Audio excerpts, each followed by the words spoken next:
Chief of Content and Business Development for the Tennis One app, probably the most well-known tennis app out there right now because you're covering almost every tournament possible. You've been signing players left and right to do off-court content for during this quarantine. Welcome, Randy Masters. How are you today? Thanks, Philip. I appreciate you having me on. No worries, and it's great to have another person from Connecticut on because apparently we live so close to each other. I'm pointing at your house right now. Exactly. It's literally right down the road. And we just found that out. So, And so it's perfect. So instead of doing it together, we're just going to do it online. So I'm really grateful to have Randy on today. Randy's been doing some great stuff for the Tennis One app, and I wanted to get his perspective on tennis business and understand what's going on in the tennis world because Randy's been doing a lot in terms of tennis. You've Tennis Channel, ESPN, IMG. Tell us how you kind of got into this world of tennis. Well, I started off as a junior tennis player in Richmond, Virginia, playing in the Mid-Atlantic region. Had a great year in the 10s. had a great year in the 12s. I think I peaked in the 14s. So, I was, not that it's anything to boast about, but I was in the probably the top 6 in Mid-Atlantic when I was in the 14s. There you go. And then slowly kind of declined after that. Ended up going to University of Georgia. Wow. They won the national championship when I was there. Okay. I wasn't on the team, but I was there for 2 years. Okay. Transferred to VCU, which was a good tennis school in Richmond. Played 2 years there. Became the assistant coach at Lehigh University. Stayed there for 2 years. I got my graduate degree. And then my career in tennis professionally as a business started at Tennis Week magazine. That kind of started my career in tennis. Then I went over to ESPN. That was a sales job. And I was selling tennis at the same time. But I wasn't specifically involved in tennis, but I really learned the ins and outs of media sales. So from there, I spent 6 years at ESPN, went over to Tennis Channel about a year into their launch. And it was, at that time they were in 3-4 million homes. Probably when I was there as a salesperson, we probably got into about 10-12 million homes. I mean, keep in mind, they're in over 60 now. Yeah. And was there for a couple of years. Loved it. It was, kind of at the ground floor. It wasn't, as far as their rights go. I mean, it wasn't the Tennis Channel of today with Roland Garros and literally all 4 slams they're covering in some way. So we didn't have anything at the time. I mean, I was selling the Tennis Channel Open. I was selling a lot of ATP events, WTA events, Davis Cup. It was tough. But I left on a good note and went to IMG, became the publisher of Tennis Week magazine, where I had started my career, but IMG bought the magazine after Gene Scott passed away, which was really unfortunate. He passed away at 68, one of the pioneers in our sport and a Hall of Famer. So spent 2 years as the publisher of IMG, Tennis Week, and got the call from Tennis Channel to see if I wanted to come back. And went back. It was tough leaving IMG, but Tennis Week I didn't think had a huge future there, at least on the print side. Digital side kind of lived on for a bit. So went to Tennis Channel, spent 7.5, close to 8 years in the New York office as a VP of sales. After Tennis Channel, went to the Connecticut Open with Ann Worcester. Was also working at GF Sports. With a guy named Josh Ripple, and Eddie Gonzalez is the tournament director down in Atlanta. So got a lot of experience on the event side, event sponsorship side, still doing some TV there. And from there went to Bleacher, which is based in Minneapolis. Tennis is a big part of their business, obviously, creating white label apps for tournaments like the Miami Open, Rolex Paris Masters. We've done the Rogers Cup, Coupe Rogers for 3 years, Cincinnati, Swiss Open, Gstaad, Atlanta, about 15 plus white label apps. Mm-hmm. And and ultimately we had created, and the Volvo, which we had Mm-hmm. already created the app for. And in that time, we were thinking about creating our own proprietary app, Tennis One. Okay. And I can tell you, we're sure glad we did. And we were just launching this app, and we were like, oh my, what's going to happen here? We have to create a product that is different from anything out there. And starting in January, we started to get a lot of traction. This happened in March. Indian Wells cancels, Miami cancels, and you're seeing what you see now. Yeah. We had to change direction. So it's been fun in this change of directions because we're creating a lot of original content, like you mentioned. So, I love being here, and it's really a great place to be at this juncture in my career. It's amazing to see what you're creating, and it seems like you went from sales to now directing your own content. Now you have to start from scratch basically with everything that's going on. Right. So what's been the biggest transition, I would say, when it came to becoming the chief of content and business development? Because for Well, someone for someone like myself, excuse me, but I it felt like it's always a new day to create something new. For you, you have other players that you can sign, and you have other people to create content for the app. yeah, I would say the first thing was I basically made the transfer from ad sales, sponsorship sales, mostly media sales, Mm-hmm. to business development. And I never really been a biz dev guy throughout my career. I was, straight sales, and Mm-hmm. I developed an expertise that I learned early on at ESPN, and was successful throughout my career. And business development at Bleacher and at Tennis One was a whole different ballgame for me. And that was going out to tournament directors. And luckily I had made a lot of contacts over the years, with the Bob Morans and the Bill Oakses of the Mm-hmm. world and Josh Ripple, and the list goes on, that I was able to either help continue those relationships and continue to help create white label apps, for the folks in Newport, Todd Martin.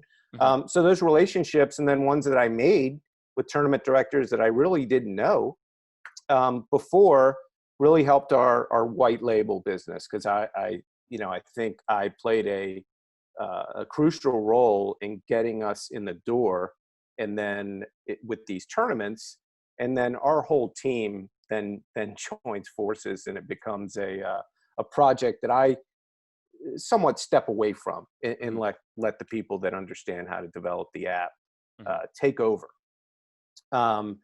From a content standpoint, I think our owners and our CEO, Kristen Gear, because tennis was our core business, I think they saw the ability that I had from a relationship standpoint, because that's ultimately what I did my whole career. And, as you know, in the sales world, it's all about relationships. And I've been really good at maintaining relationships throughout my whole career. I still keep in touch with folks I worked with at Tennis Week and ESPN, and Mm-hmm. that was in the late 90s. So, they saw that I was, quote, well connected, and they saw that, that I could turn relationships into content. Mm-hmm. And it's been a big team effort. I'm certainly not the only one at Tennis One that's built our content now to a point where I think people like you are starting to recognize us, Mm-hmm. whether it's the live streams with players, whether it's the changeover chats, and I host a lot of those, Mm-hmm. whether it's our new show, Take Your Best Shot, hosted by Andrew Krasny, who's a big name in the tournament world, in the tennis world, as an MC at Mm-hmm. Indian Wells in Miami and Volvo, and the list goes on. He's hosting a show with Rachel Stillman. Mm-hmm. And again, my role has really been to start these conversations with agents and Okay. with players and tournament directors, and bring everybody in tennis into our world. And Mm-hmm. that's been I think that's been the most important part of this, this tough time and this pandemic. It's terrible. There's nothing at all good about this, but for us, it made us think about our app in a different way. Hmm. And we didn't have live scoring, we didn't have draws, we didn't have rankings. So what can we do to kind of change the paradigm here? Okay. And the silver lining has been, over the last 2 months, our relationships in tennis. And again, I help facilitate that, and it's a big team effort. It's gone through the roof. Everybody knows, I think, who we are now, and I Yeah. think everybody respects what we're doing. I absolutely, and I think a lot of people recognize you guys because it's the amount of players that you have signed. I think it's almost 50. Like every time I look, it's someone new. And I apologize to whoever's listening for the ambulance outside my window, but the I can amount. hear it. I can Yeah. hear it too, by the way. Oh, perfect! You're my neighbor at this point. Right, right. And it's crazy to see the amount of people that you have signed and how exclusive you have made their Yeah. content to be for your app. And I think that's one of the things that people have been recognizing, from Marcelo Arevalo to Donna Vekic to everyone. And even in your changeover chat, you had Sugar Ray, like Yeah. Sugar Ray Well, Leonard. that was actually the Take Your Best Shot show, but we did have Yeah. Sugar Ray. Exactly. Uh, It's yeah. a variety of people, and it's amazing to see that wide range of players or just athletes in general coming onto your app alone. Absolutely. And it's been the live streams that you mentioned. Hmm. Donna Vekic, it's been Shelby Rogers, it's been Taylor Townsend, Hmm. it's been Dennis Kudla, who signs up for about 17 live streams a week. Oh But wow.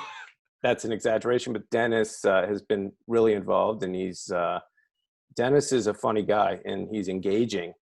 And I don't need to go through every player. Hmm. But as you know, Mackie McDonald has been great. He's been doing Hmm. TikTok dances with his girlfriend, Yeah. and so that's been one part of it. And Hmm. again, we've had about 65 live streams. We have about 3 a day, as I think you've seen. Yeah. The schedule is immense. Yeah. So we had actually started the changeover chats, and I do a lot of those because they're very industry and business and media focused, Hmm. which I think, or I know within the company, especially in tennis, I'm probably best equipped to do those interviews as far as my experience and relationships with the people that I'm interviewing. Hmm.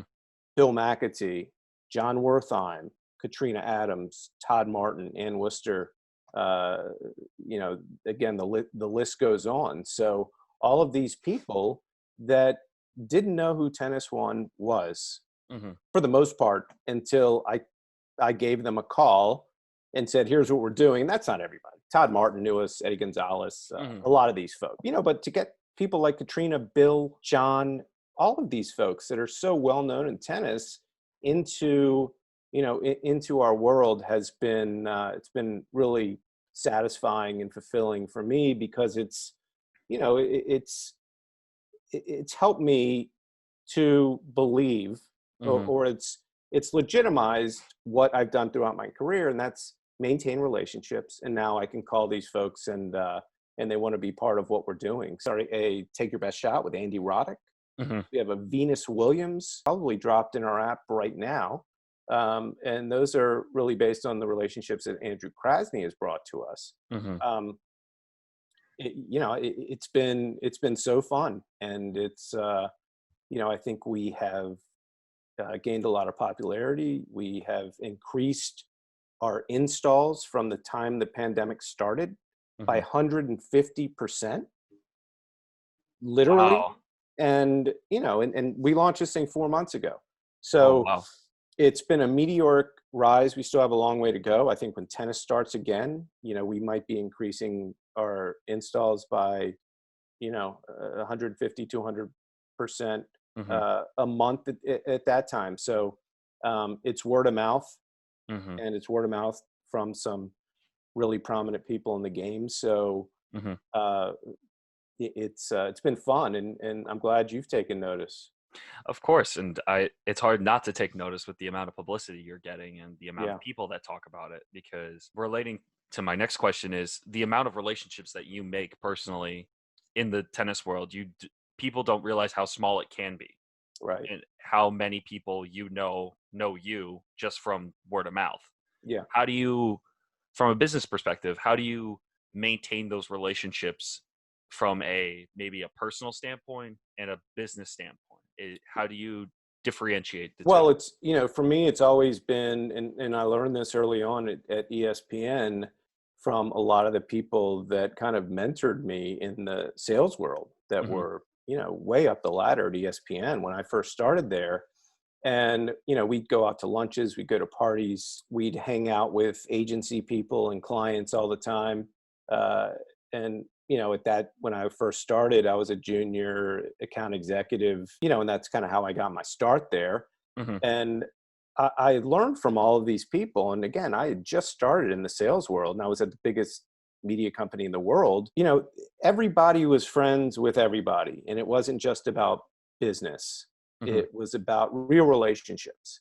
And, I saw that with so many folks at ESPN, and it was, they had known, influential agency folks and clients for years and years and years, and their families were friends. And I learned this isn't just a transactional business between people that don't really do anything outside of work. And I've kind of carried that with me Hmm. throughout my career. And when I got to Tennis Channel, I said, hey, I was at ESPN for 6 years. I know a heck of a lot of people in the media world. And at that point, not as much in the tennis world. It was more agencies and again, big clients like Mercedes-Benz or an Anheuser-Busch, because ESPN was so broad and it was general market uh, advertisers. And tennis was just it was a small part of it, to be frank, but it was a part of it. Yeah. Sometimes gets lost in the NFL and NBA, but it was a big part of it. And so to answer, to get back to your question, it's something I learned early on, and I've developed a lot of friendships um, over the years. It's something that I've always known was very important in business, whether you're in sales or whatever you do. You can't just go in there and try to do deals and never speak to these people again. You have to really ask them about their family and learn about them and be genuine. And I think that really took off for me at Tennis Channel because I could speak the language. You Hmm. know, I think I was really good at my job because I could go out to agencies and clients and people in the industry, and they were like, "Hey, this guy really knows tennis and is passionate about it." And I would get out on the tennis court and hit balls with a lot of these folks, whether they were, had played in college or they never hit a ball before. So um, that's really been the way I've maintained the relationships. I've gotten to know people's families. Um, and you try to be you try to be as friendly, and you try to uh, handle their business in a professional way, but also handle the relationship Hmm. in a more personal way, and it all comes together. And I think my passion for tennis has been the kind of the key component in all of this, because I can walk into a room, I know what I'm talking about. I Hmm. can talk about old matches, um, and I can talk about the tennis business from kind of every standpoint, Hmm. because I've done it for so long. And that knowledge, I think, really it impresses people, and it helps them feel comfortable with me, because they're like, hey, he's a tennis guy. And when I'm dealing with a Babolat or a Wilson or a Tennis Warehouse, it's easy for me to develop those relationships. I spoke with some folks at Tennis Warehouse yesterday, and we hadn't really done business in a while, but kind of picked up where we left off, and those were people I've hit tennis balls with. Yeah. Um, and so it all blends together, and I think my personality has been such that I've just been, I've been good at maintaining relationships, and there you can't have any level of success in sales or business without personal relationships that go way beyond transactions. So Of course. And going going back to your tennis one, and I think one of the biggest questions I have for you is, what is the ultimate goal that tennis one has as an app from a content perspective, a business development? What's your ultimate goal that you see tennis well, one doing? we want to make it, we want to make it the go-to mobile app Hmm. in the tennis world. And it's not about it's not about trying to trying to compete so much. And I've been doing that my whole career, whether it was at ESPN with Fox, at Tennis Channel with ESPN, the Connecticut Open with other tournaments. It's not about competition as much as trying to bring the tennis world together into our app. Okay. Relationships at the USTA, at the ATP, the WTA, at UTR. I've been in this business long enough where, you just kind of get tired of some of the politics and some of the fiefdoms. And, our goal is to really, put that aside. Hey, we're the new kid on the block, and we want to bring every, tennis entity into our fold. All we're trying to do is grow the sport like everybody else, and that's a Yeah. great thing. So specifically, we want to, and now we're in a whole different content world with all the original content that we've talked about. Once Hmm. we get back into live match play and our predictive gaming, it's really about fan engagement, and that's not so much looking at draws and scores every day. It's about keeping people in the app and creating gaming and just fun ways to engage fans. We just launched two apps that are all about having fun with the game Pong. That's just one way where we're engaging fans in a whole different way. And now we're trying to create a video platform called CrowdView Live, where we're going to bring fans into our live stream. These things have kind of taken off since we've started video content. The sky's the limit for us, because we don't feel like there is a mobile platform like ours in tennis. There are a lot of streaming platforms that we don't have the rights to stream a lot of these matches. But the ultimate goal is the sky's the limit, and we feel like it's kind of a wide open landscape in the mobile app space in tennis, and for people to have fun and not just see matches and studio shows. And even though we'll be doing some of that, Hmm. so it's again, we have lofty goals, and I think based on our team and the passion and the tech savvy people that we have, and forward thinking, a forward thinking CEO. Hmm. Um, we want to do it, but we want to do it the right way, and and kind of keep our friends in the industry together with us, rather than trying to compete, because that's really the only way you can succeed in the Absolutely. world, Ab- especially as a startup. oh, absolutely. I can relate to that in every way, especially from my perspective. Yeah.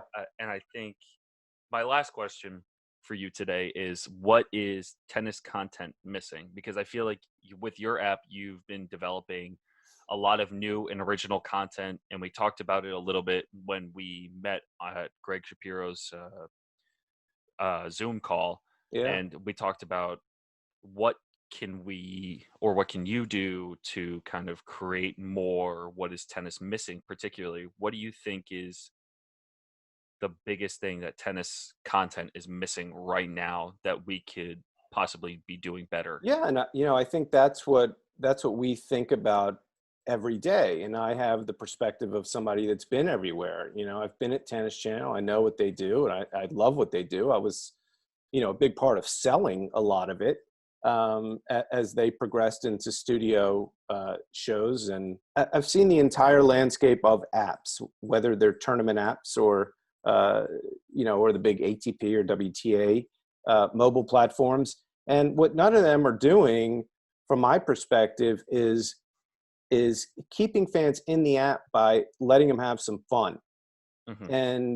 And that's why we try to keep everything light with our live streams. The changeover chats are a little bit more serious, geared to, real tennis insiders.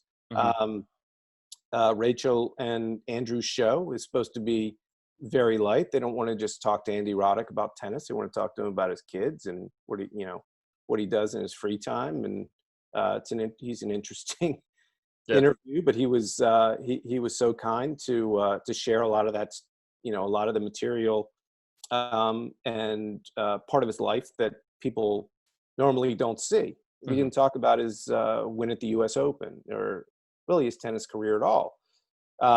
So within our app, take away the new content that we're creating, our original app that is going to everything's going to kind of roll back in once we start playing tennis again.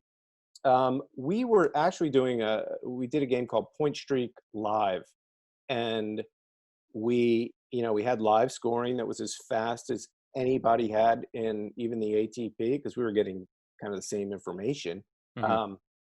Where you could sit and watch a match. You could watch a score of any match in the world within our app and predict who was going to win the next point.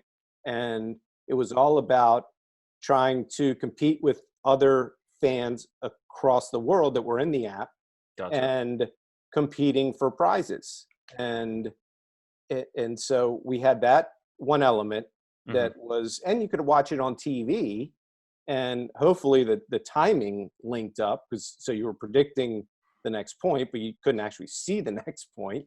Of course. And if somebody went on a 20-point streak, we knew that something was wrong. I always said that if Isner was serving a game, you're automatically going to get 4 in a row. Yeah.